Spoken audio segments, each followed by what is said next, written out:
Welcome to the 331 podcast.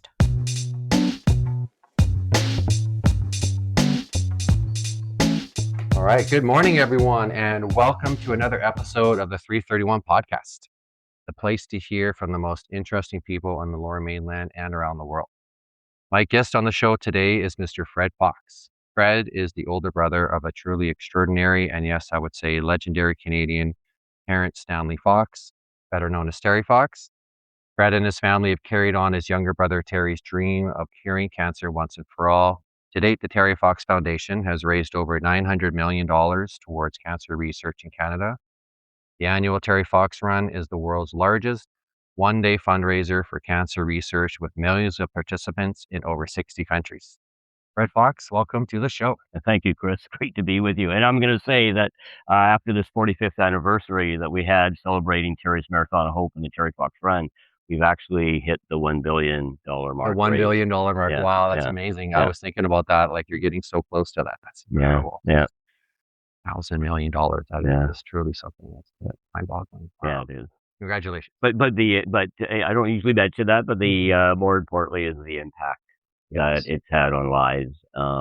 Every year as I travel across the country and now I'm a little bit more around the world, that people come up to you and they say, thank you for my mother, or thank you for my son who's here today only because of what Terry started in 1980 and the money raised for cancer research. And the difference and the impact on research in this country has just been extraordinary. Yeah, let's touch on that a little bit though. So can you give an example of, like, since you've been fundraising and the money's been going on for so long, can you think of a couple examples of some of that money that's gone towards the research and some of the Yeah, I think in a lot of ways that it's measured is survival rates. Yes. And even Terry in 1977, when he was diagnosed with osteogenic sarcoma, bone cancer, told he had a 30% chance of surviving. Today, and it's kind of a childhood cancer. Could be in your arm, could be anywhere in your leg, knee where Terry had it.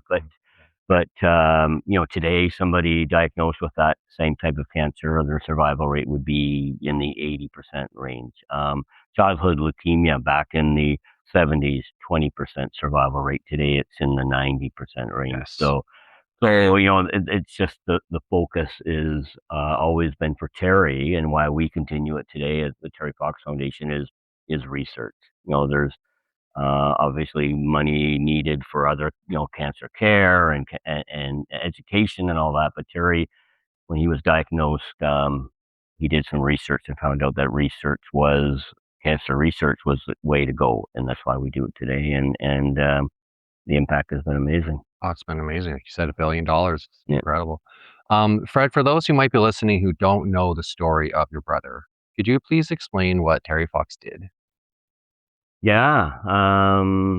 Terry, as I just said, was diagnosed at 18 years old in 1977, and just out of high school, first year university at Simon Fraser University in the Vancouver area, and played sports. It was always our thing to do as growing up in Port Coquitlam. And Terry developed a bit of a sore knee. Thought it might have been playing rugby, but as it was osteogenic sarcoma. He lost his right leg about 3 inches above the knee, and saw others going through cancer, and it impacted him like nothing else had prior, the 18 years before. And did some research, as I said, and found that there was a need for cancer research funding. Not a lot of money was being directed towards cancer research, and he had to take chemotherapy for 18 months, and saw others going through the same thing, and decided at one point that he needed to do something about it. And after he finished his chemo treatments, he started to run with an artificial leg through the Tri-City area, Coquitlam, Port Coquitlam, and Port Moody, and not telling anybody really why he was doing it, but he had told our mom and dad at one point that he was going to run the Vancouver Marathon, and Terry and my brother Daryl, our younger brother Daryl, and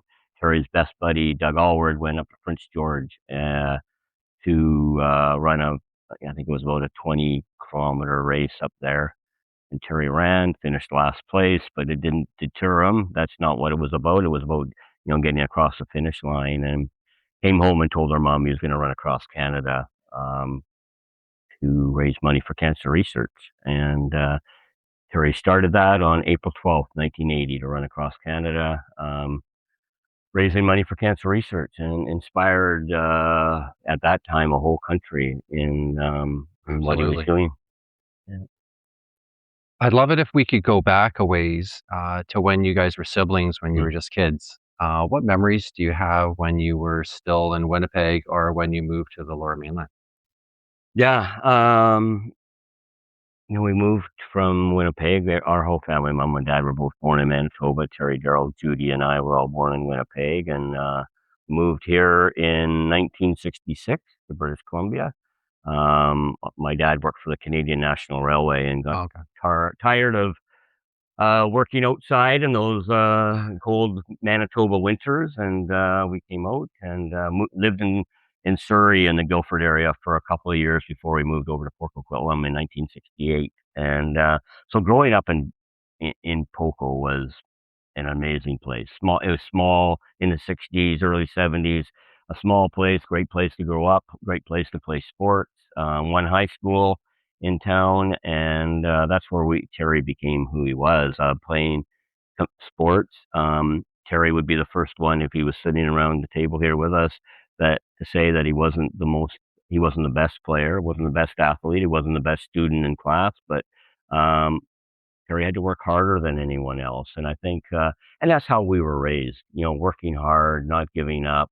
Mom would say to us often, finish what you start. And so Terry always had that attitude in his mind that if he started something, just like, running that race up in Prince George, he had to finish it. He had to get across the finish line. And so that was his attitude from the very beginning. We played all kinds of sports.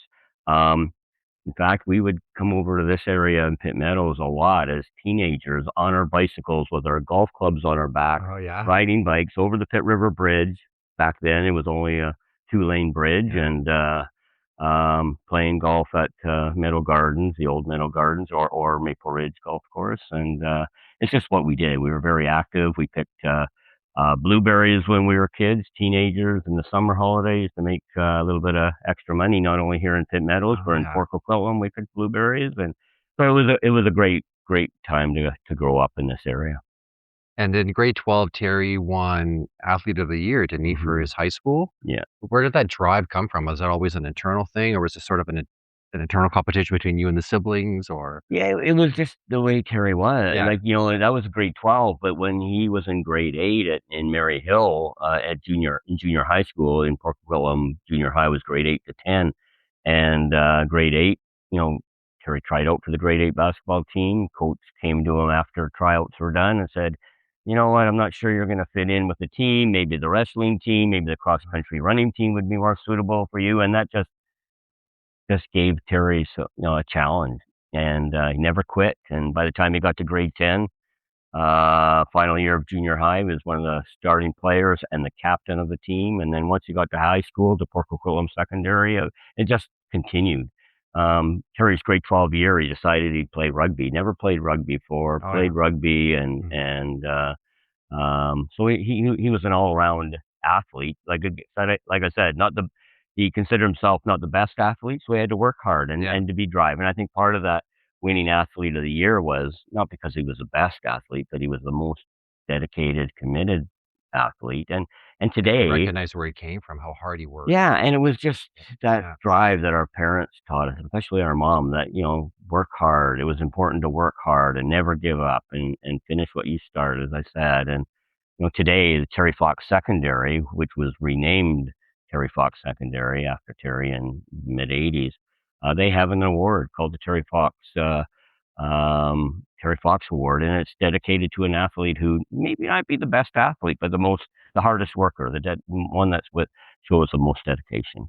I love that. I was just thinking, because kind of Terry's got a common theme of other really incredible athletes, like Michael Jordan. He worked really hard at Grit Family, but he got cut from his, high school basketball team, or at least in maybe grade 11, and then got, on in grade 12, and then like Tom Brady drafted 7th overall, and then Yeah. ends up becoming basically like the greatest quarterback ever. Yeah. Doug Flutie, like, wherever people that are just kind of like underdog status, and that gives them that fire to kind of like continue on, right? I'll give you another example. Steve Nash, the Steve Nash, yeah. Canadian basketball player, grew up in Victoria, and I spent a little bit of time with Steve in 2010, Oh, cool. and because he did a documentary about Terry. It's That's right. called Into the Wind, and but he tells a story about being 6 years old and every morning getting up at 6 in the morning and grabbing the newspaper from his dad to find out where Terry was, and followed what Terry was. And here he goes to a small college in the U.S. and ends up two-time MVP of the Yep. NBA. So, and because he was inspired by Terry. Yeah, I remember a lot of people wearing a lot of Phoenix Suns jerseys. Yeah. Just like, super proud of Steve Nash, right?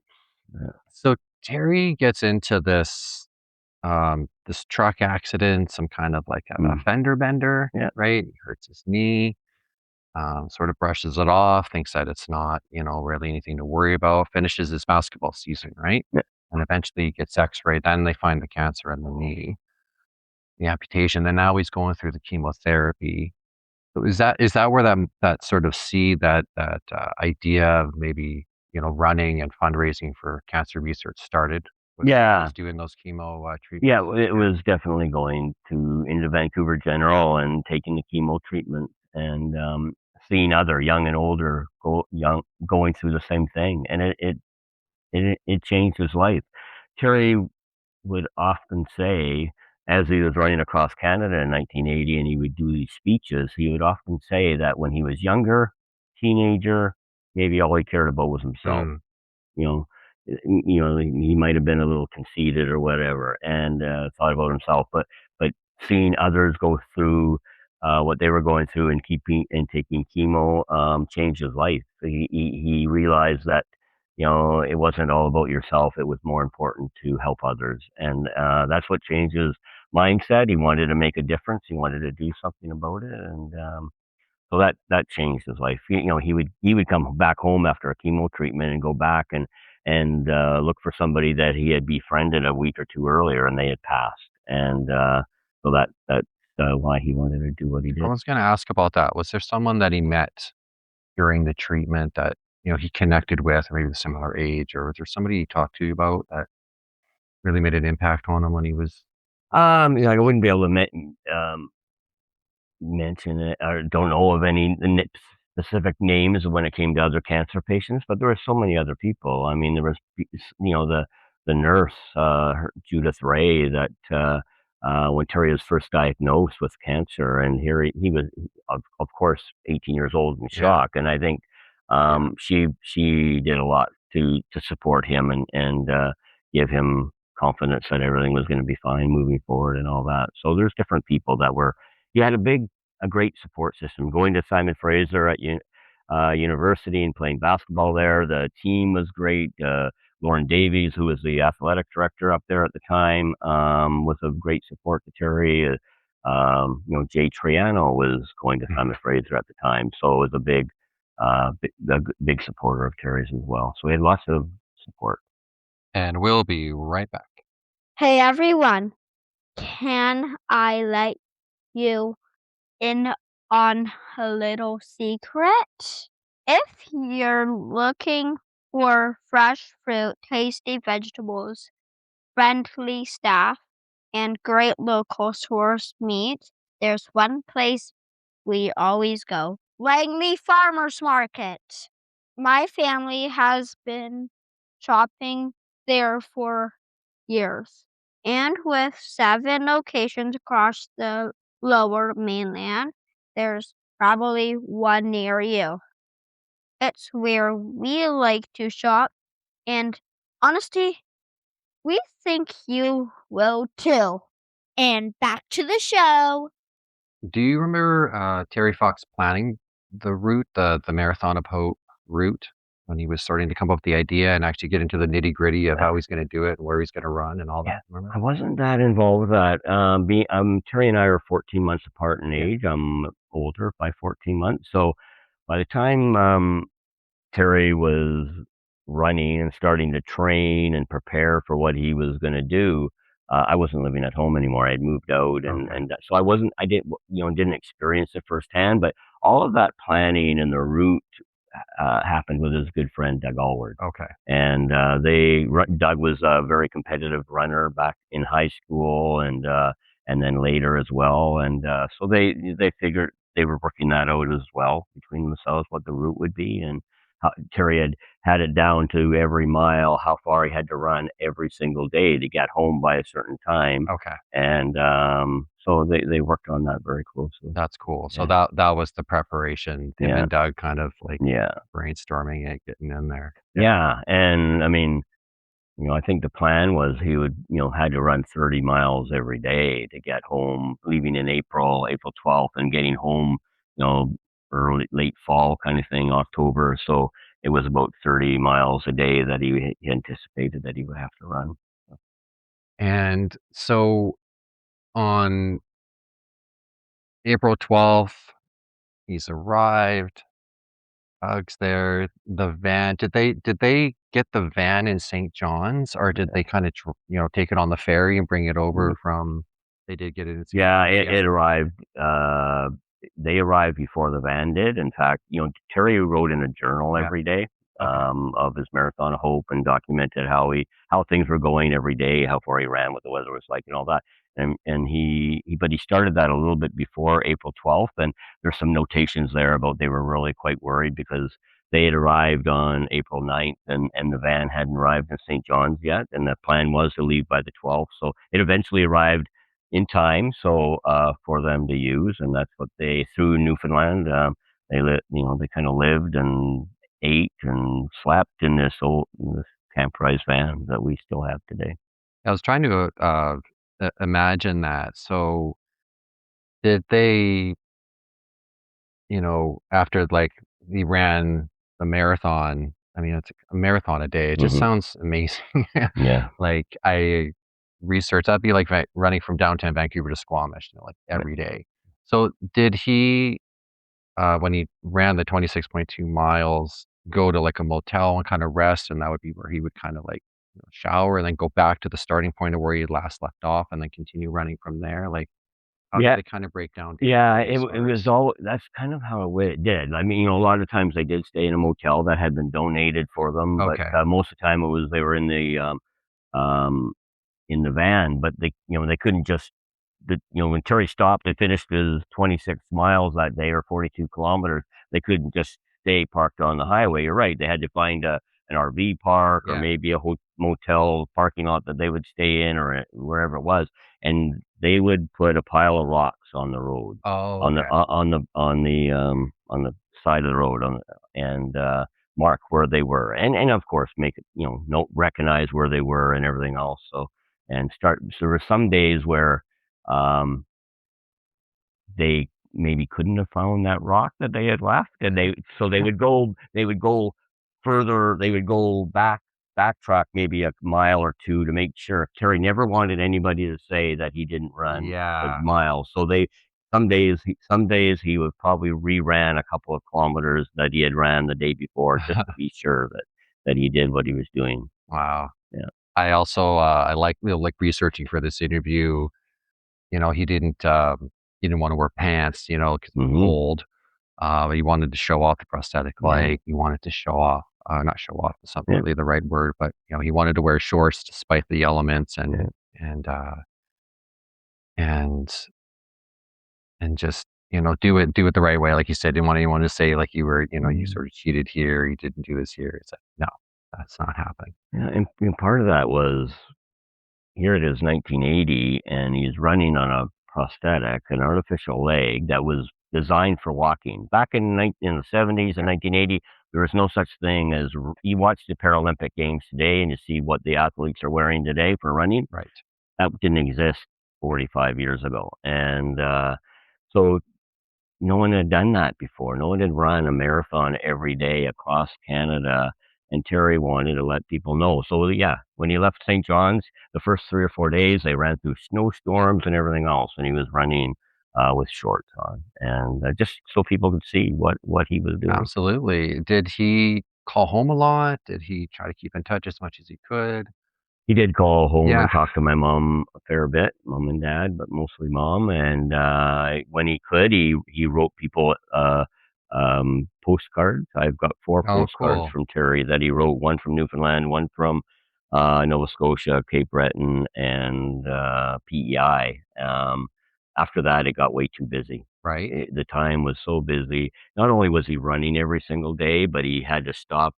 Um, you know, to do different interviews, make a phone call to a radio station in Toronto or something like that, or whatever it was, and in the evening, be at a community center sharing his story with the community and why he was running across Canada. So his time came very busy, not only with running.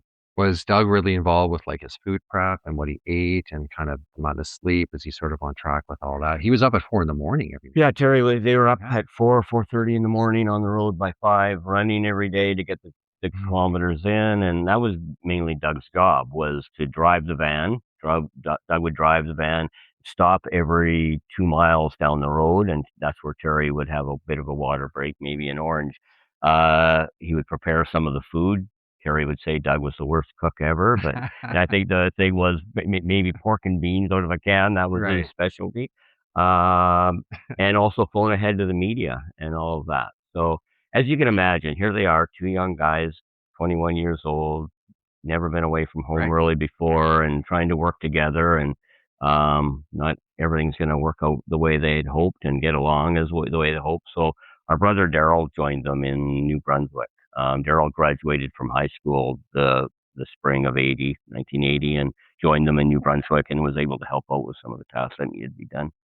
Yeah, because that would be I mean, you'd have a lot of, adrenaline in the beginning, and then as the thing starts chugging along, you're like, "Man, it's Mhm. exhausting." The long, cold Yeah, days, right? yeah, And Terry might not have been the most happy person, who would be running that many miles every right. day, and Yeah, tired and grumpy and all that. So he might not have been the best person to get along with at certain days as well. yeah, runners talk about, like, pushing through that Hmm. that pain, right, where sort of things just get easier, and Yeah, and he'd have to do that every day, yeah, It's amazing. yeah.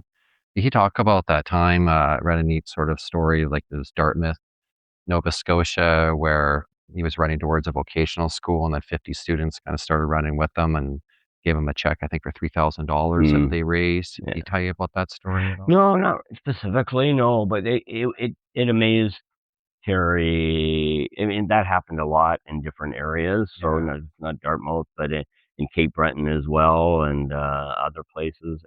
Terry really loved the Maritimes a lot. I mean, he spent a lot of times in the Mhm. Maritimes before he got to Quebec, and then into Ontario, and but that was the beginning. That's the story wasn't really out and across Canada Right. by that point. So he loved when already to see that people were on board raising money. Yeah. Students were doing that. Vocational school. Terry did a run with a bunch of students in Nova Scotia. I forget what it was Sheet Harbor, I think it Okay. was, and we got a great picture of Terry running ahead of the students, and he does a notation in his Mhm. journal about that, and that he ran as fast as he could to see if the kids could keep up. And here's his high school kids. So he was always challenging himself and challenging others as well. Yeah, it's cool to think too. It seems like everybody had that respect factor down where nobody really ran, like, in front of him or beside him. It was always behind. You know what I mean? Like, to sort of like, Yeah, this is the reason why we're here, sort of like the yeah, respect factor is that for there, sure. right? But also Terry made that a request of that. He Okay. was always worried if you watch Terry run in video, make a note of he had to take an extra step with his good left leg to get to swing the Right. artificial leg through. So he was always worried if people got too close that he'd get tripped up. So he asked people to stay a few feet behind him as well. But you're right. People, it was Terry's run, and they wanted to see Terry out front. And on June 28th, Terry crosses the Ottawa River and enters Hawkesbury, Ontario, to massive crowd cheering him on, marching band, balloons, the Mm. whole 9 yards. Ontario really embraced Terry Fox, didn't they? They did, and part of that was because of how organized Ontario was. Terry was running at the time. There was only one organization raising money for cancer research, and that was the Canadian Cancer Society. And didn't matter where it was and what province. Starting in Newfoundland, they were responsible for the fundraising as Terry was making it through their province, and responsible for the advertising and promotion of what they were doing. Ontario was really organized, and the fellow involved there was Bill Viggers, who worked for the CCS there. And once they hit Ontario, it was an amazing thing. People always on the roads every morning. I meet people so many times when I'm in Ontario, people who are now grown adults with children of their own, and sharing stories that when Terry ran through their small village, parents dragging him out there at 7 a.m. to see Terry, and they'd go there screaming and crying because they didn't want to do it, and are so happy that they did all these years later because it impacted them. So Ontario was an amazing place, and still today is. When I get there, depending on where it is, you really feel that they still feel Terry there every day. Yeah.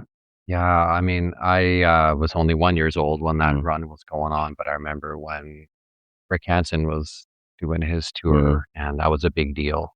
People were showing up, and my parents did that for Rick Hansen when he was going through on his run, and that was quite something. Rick Mercer also was telling a story I was watching on the documentary of his parents doing that exact thing, kind of driving him out to go see Terry Fox running in Newfoundland, and how impactful that was. Yeah. Seeing someone you're reading about, and then you actually see the person actually doing the thing that, the run itself. And it was just such I think an impactful people for just every single person that saw that, right? Yeah. On July 31st in Parry Sound, Bobby Orr runs with Terry and gives him a $25,000 check. Was that Terry's biggest highlight, meeting the legendary defenseman? Yeah, it was. Terry was a big Bobby Orr fan. Yeah. You go to SFU, Simon Fraser University, hanging in the ceiling above the gym where the varsity teams play. There's a number 4 basketball jersey, and that's Terry's. And Terry wore number 4 not only at Simon Fraser but at Poco High. Today, Terry Fox Secondary doesn't use the number 4 because it's retired there. It was his favorite hockey player. He was here in Vancouver, you don't want to know that he was a Boston Bruin fan, but he was. And but Bobby Orr was amazing to be able to see him. Wow.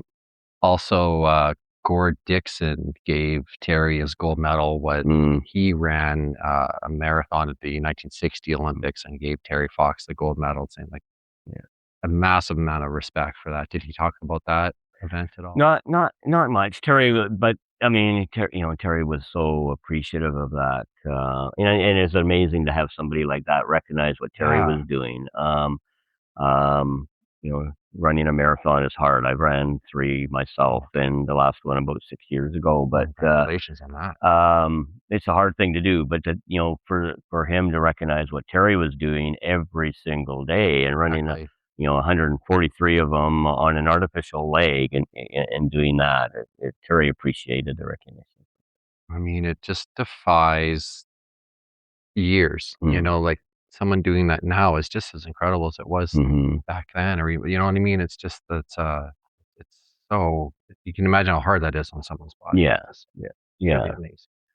Was there a touching encounter along the Marathon of Hope that Terry shared with you? One that maybe most people haven't heard? Probably not heard. Terry had an amazing, when he was in Scarborough, in Toronto, at the Civic Center. I think that was the morning of July 11th. Terry did an amazing, inspiring speech, but before he did the speech, and there's things going on, and Terry mentioned that day in the speech that he did, like, it's not about Terry Fox. He wasn't that important. He was doing something to help other people, and he was hearing Terry Fox too much. But I think what sparked that was an encounter he had a few minutes earlier with a young girl. She was 10 or 11 years old, who had survived her cancer diagnosis. And so I think that really impacted Terry, and he was inspired by seeing young people and how they were dealing with their cancer journey. And that morning he met this young girl, and I think that was a special moment for him. Yeah. Yeah, that's cool. There's a lot of video of that moment there in like downtown Toronto, and Hmm. Daryl Sittler running with Yeah. them and giving them Yeah. pictures. Yeah. Yeah. And then it seems like when you look at the dates, it's kind of wild to think of, like July 1st and then August and then September 1st. He's in Thunder Bay. He can't Hmm. he can't do it. Goes to the hospital. They find cancer in his lungs. Yeah. Goes back home. You guys are with him, I'm sure, for that entire time. Hmm. And then July 28th, 1981, Terry passed away at Royal Columbian Hospital in New West.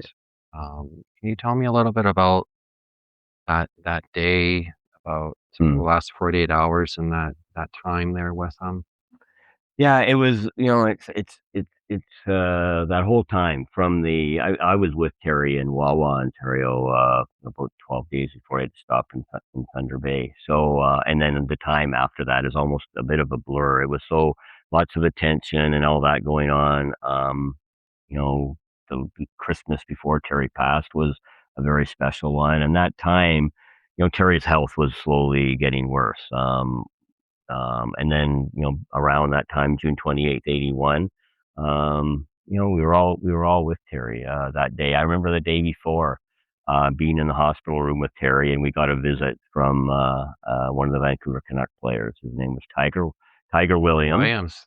who played for the Leafs as well before he came to Vancouver, and it was amazing. It was an amazing day the day before Terry passed, because Terry was sitting up in his bed. Tiger was there, had Terry laughing like crazy, and it was an amazing day. And we gave Terry one of his hockey sticks and all of that, and then that day it was a normal afternoon, I guess, and then Terry's health, went really bad that night, overnight, and died early in the morning. So we were all with him, as our family were, and we were always with Terry.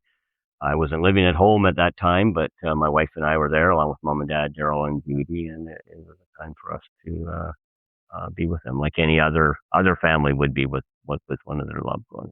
Yeah, my mom passed away from cancer a couple of years ago, and the day before was very similar, where alert, talking, Hmm. laughing.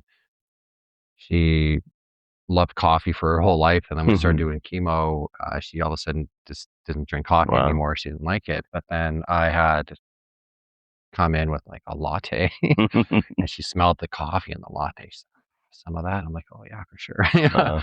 Put a straw in there, give it to her, shared that, and her name was Judith, my Mm. sister. And so one of the songs that we played was "Hey Jude" by the Oh Beatles. yeah, So we played yeah, that and yeah. queued that up and spent Cool. that time with her.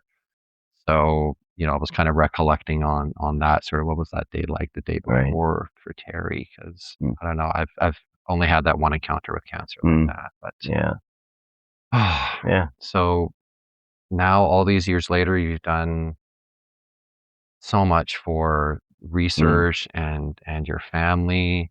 Is your grandkids and your kids Mm. involved in the foundation? How is that looking for, sort of like the next 50 years and the foundation and the growth of everything happening now? Yeah, like where we are today is amazing. And if our mom was here with us, we lost our mom in 2011, but when she used to people would say to her, "Your family has done so much," and da da da, and she would always say, "No, no, no, no. We haven't done. We're Terry's family. We do what we need to do. We're there, but it's so many other people across this country and now around the world that have continued his legacy." And I've been involved with the foundation in two different segments for about 30 years now, I guess, 25 years.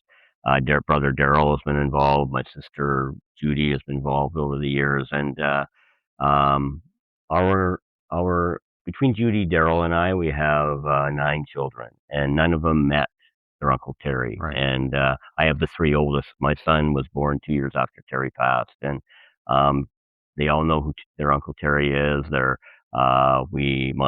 My daughter Kirsten is involved with the Terry Fox Foundation now. Judy's daughter Jessie is involved with the Terry Fox Foundation. As a family, we're the members of the Terry Fox Foundation, working with the board of directors. We work with them and all of that. So the family is always going to have a presence to instill the values and the principles and that Terry believed in, and that's how we were involved today. Some of us are staff members, but we're involved in different ways to make sure that what Terry wanted is still continuing to happen. The way it is. Yeah, I love that. Yeah. I love that. Thank you so much for coming on as a guest today, because I feel like it's important to continue his story as well. I was almost reminded of how just incredible it was just doing the research for this interview, and the time has gone by too quickly talking to you right now, and I just wanted to thank you for taking the time with me today. And it's been incredible, and thank you for all of your stories and all the work that you've done. Well, thank you. It's amazing to be able to start the new year, as we mentioned before we started this discussion. We just celebrated the 45th anniversary, and we're already looking towards the 50th anniversary in 2030. So it's amazing to get the year started and chatting with you, Chris. So thank you for doing this. Thank you, sir. Thank you.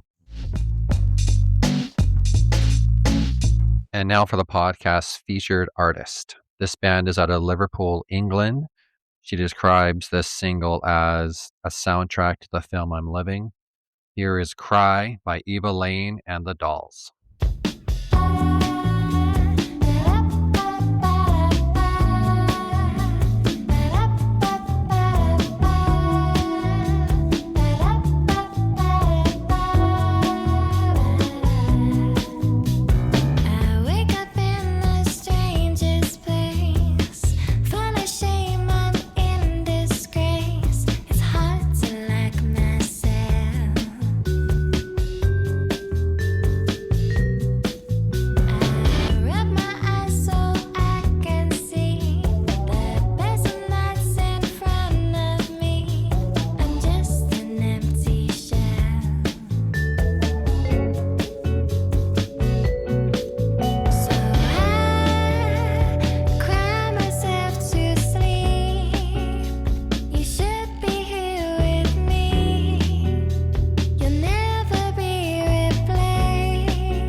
All right, what a cool track. I love the old 60s vibe to the song. That was awesome. Thank you, Fred Fox, for coming over to my house and sharing the story of Terry Fox and your family. It was truly an honor to talk to you, and I'm glad you and your grandkids enjoyed the chocolate chip cookies. Thank you to all the people listening to this podcast. I've got people listening to me in Michigan, Singapore, and even Sweden. Super awesome. Super happy about all the interest and positive feedback from everyone.